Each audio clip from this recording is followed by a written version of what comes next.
On a entre les mains un texte qui a été visiblement écrit pour ce jour précis. C'est un message à la nation camerounaise pour l'occasion de Noël. Un message qui est signé par Issa Chiroma Bakari, qui se présente lui-même dans le texte comme président élu. Voilà, le cadre est posé. Et je pense que c'est important de le préciser tout de suite, hein. Notre but ici, c'est pas du tout de commenter la situation politique au Cameroun ou de valider ce titre.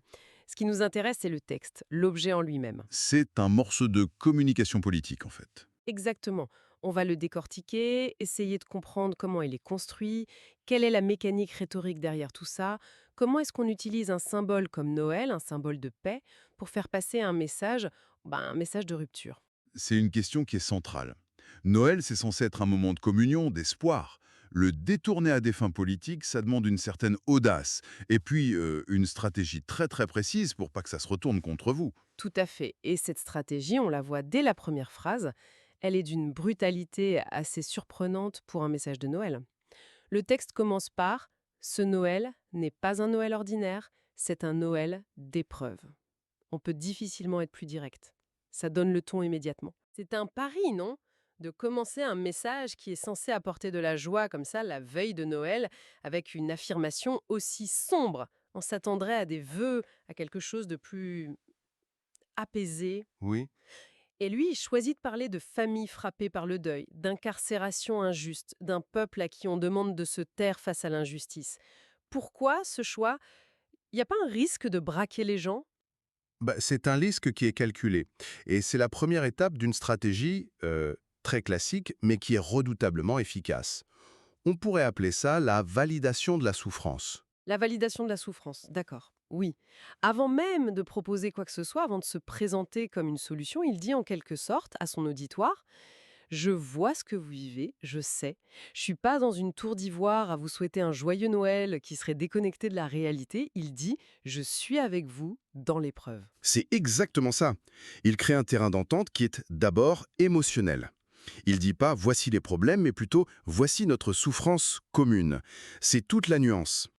Et en utilisant des mots très forts, deuil, incarcération, peur, il touche à des choses viscérales, pas des concepts politiques abstraits. Du coup, il crée une connexion immédiate qui lui donne la légitimité pour parler ensuite. Et il ne se contente pas de constater cette souffrance, il va plus loin, il lui donne un sens. Il écrit que cette épreuve n'est pas une fin, mais un passage. Et c'est là qu'on sent que le discours bascule. Oui, et ça, c'est la deuxième étape, qui est tout aussi cruciale.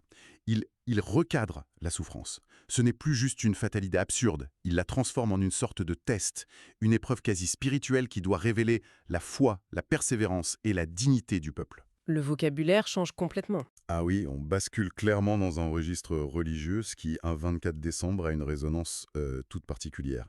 La crise n'est plus seulement politique, elle devient presque métaphysique. Donc, si je résume, il définit la situation comme une crise profonde, partagée, et maintenant comme une sorte de test divin. Et ça prépare le terrain pour la suite. C'est ça. Il a créé un vide, un besoin. Une situation si grave, elle ne peut pas se résoudre avec des simples mesures politiques. Elle appelle une réponse d'une autre nature. Et c'est là, et seulement à ce moment-là, qu'il commence à parler de lui. Et de quelle manière? J'étais vraiment marquée par ce passage, c'est martelé, comme une incantation. Je suis présent. Présent devant le peuple.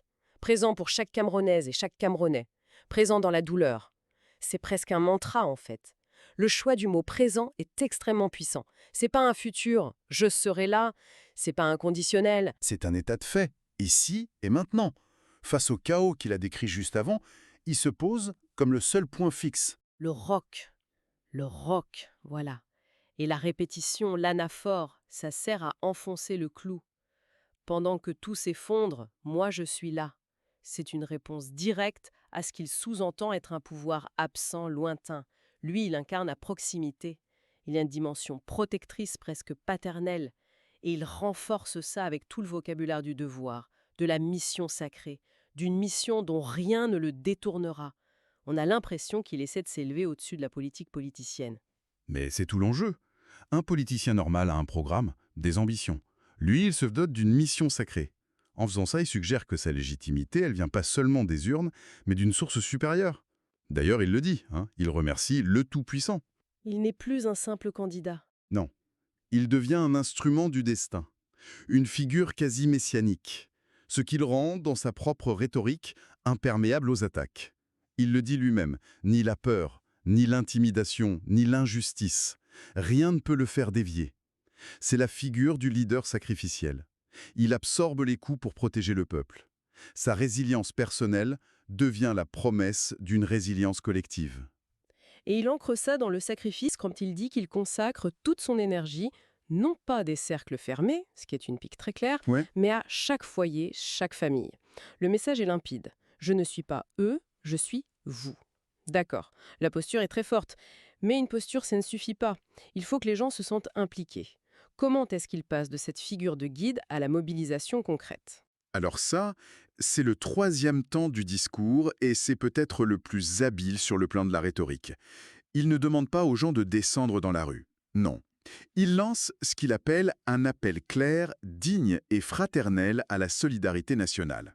Oui, et c'est là que le texte devient, pour moi, vraiment brillant. Il écrit « À Noël, tendre la main est un acte de foi. Donner est un acte de résistance. Soutenir, c'est refuser de laisser l'injustice triompher. » Je dois dire que la pirouette est incroyable. Il transforme une collecte de fonds en acte de désobéissance. C'est un coup de maître. Il prend un concept universellement positif, la charité de Noël, et il le politise complètement. Le geste de donner n'est plus juste un acte de compassion, il le charge d'une signification politique. Chaque don devient une arme symbolique. Un bulletin de vote, presque. En quelque sorte, il transforme un geste anodin en acte de militantisme. Et c'est impossible à critiquer de front. Qui oserait s'opposer à un appel à la générosité pour des familles en deuil, surtout à Noël? C'est très, très malin. Et il cible précisément les bénéficiaires. Absolument. Et ce n'est pas un détail. Il ne demande pas de donner pour une cause vague. Il demande de donner pour les familles endeuillées et celles et ceux touchés par des incarcérations injustes. Donc, les victimes directes du système qu'il dénonce. Exactement. Chaque don versé à ces familles devient une validation de son diagnostic. C'est un rejet implicite du pouvoir en place. Il crée une sorte d'état-providence parallèle, si on veut. Une contre-société. Et pour que tout le monde puisse participer à cette résistance, il précise bien qu'aucune contribution n'est insignifiante. Ça, c'est pour inclure tout le monde, j'imagine. C'est fondamental. S'il avait appelé à des dons importants, il aurait créé une distinction.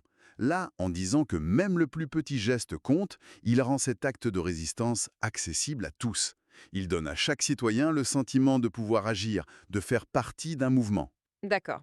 Donc, on a le diagnostic, on a le guide, et on a l'action symbolique qui unit tout le monde. La structure est en place. Il manque la fin de l'histoire, la promesse. Voilà, c'est l'arc narratif classique. Après le présent douloureux et l'appel à l'action, il doit peindre le futur radieux. Et là, le ton du message change radicalement une dernière fois. On quitte la gravité pour entrer dans la prophétie. Et il n'y va pas de main morte, hein. Les phrases sont d'une force quasi biblique. La page de l'horreur est en train d'être tournée. Définitivement. Cet adverbe « définitivement », il est là pour effacer tout doute. L'analyse des temps ici est très intéressante. Quand il dit « la page est en train d'être tournée », il utilise un présent progressif. Il ne dit pas « je tournerai la page ». Non, Il dit que le processus est déjà enclenché.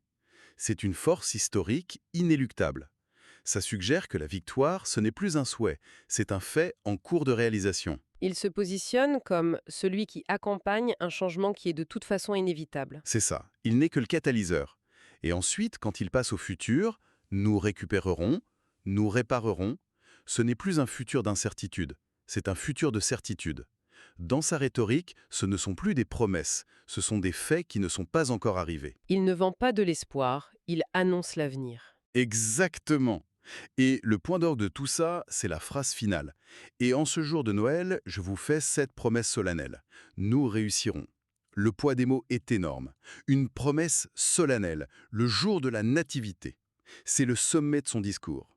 Il engage sa parole, sa crédibilité et toute la charge symbolique de Noël dans une seule affirmation. La victoire est certaine. Une promesse, c'est déjà fort. Une promesse solennelle, un 24 décembre, c'est un serment quasi religieux. Quand on met tout ça bout à bout, l'architecture est assez impressionnante, il faut le dire.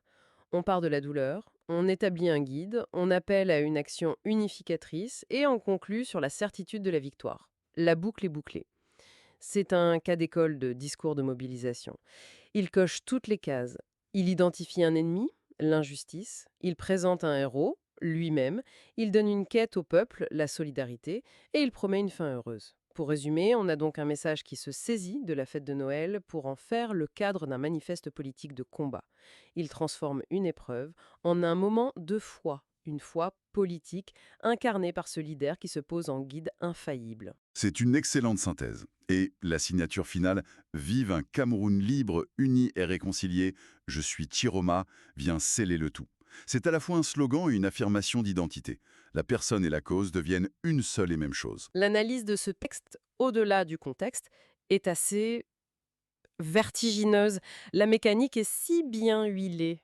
Et c'est exactement là que se situe la question de fond, je crois.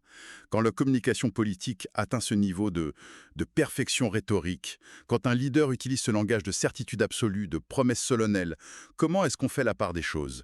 Comment distinguer l'espoir légitime, qu'est le moteur du changement, de la pure construction rhétorique?